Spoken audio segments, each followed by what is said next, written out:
Dear friends, greetings in another chapter of Strategic Power. In this video, we will talk about the missile attacks launched by Iran this Tuesday the 16th against a Sunni militant group in Pakistan and understand how this attack can increase the risks of a possible conflict between the countries. If you haven't subscribed to the channel yet, don't forget to do so now and activate the notification bell to stay up to date with the latest news. Iran carried out an airstrike using missiles against Pakistan, claiming the target was a radical group. The Pakistani government condemned the action, reporting the death of 2 children and threatening retaliation. This is the second time this week that Iran has launched ballistic missile attacks against groups opposed to its regime in neighboring countries. This time, the target was a Sunni group in Pakistan located on the border between the two countries. The Iranians claim that this group, which also has separatist intentions, is responsible for attacks against Iranian interests, including an attack on an Iranian police headquarters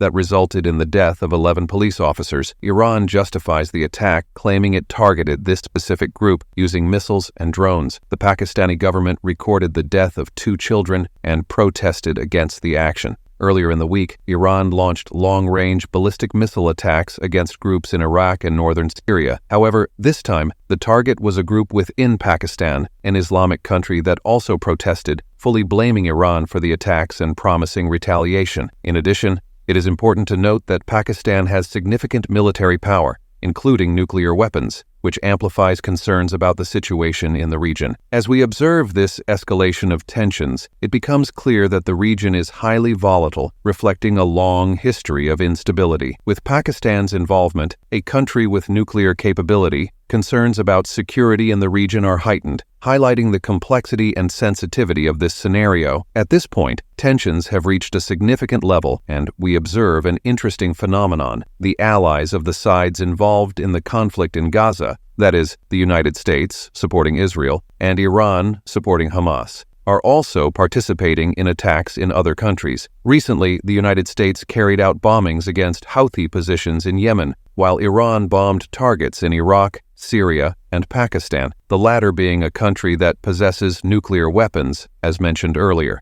These Iranian attacks are not necessarily directly linked to the conflict in Gaza, nor to the issue of Hezbollah on the border between Israel and Lebanon, although there are reflections of this war in the region. The specific incident in Iraq that occurred recently had Iran claiming the target was a Mossad spy hub, the Israeli Secret Service. By analyzing all these pieces of this puzzle, we see a conflict situation directly involving the belligerents, such as Hamas, Hezbollah, Houthis, Israel, in addition to the major allies on opposite sides, Iran, and the United States. It is important to point out that so far there has not been a direct confrontation between Iranians and Americans, with Iran being cautious not to get directly involved in the specific conflict between Israel and Hamas. However, Iran responded with these additional attacks, partly due to incidents that occurred on Iranian soil in recent days. The complexity of this situation highlights the breadth of the conflict and its ramifications in different parts of the Middle East. Recently, attacks resulting in dozens dead in southern Iran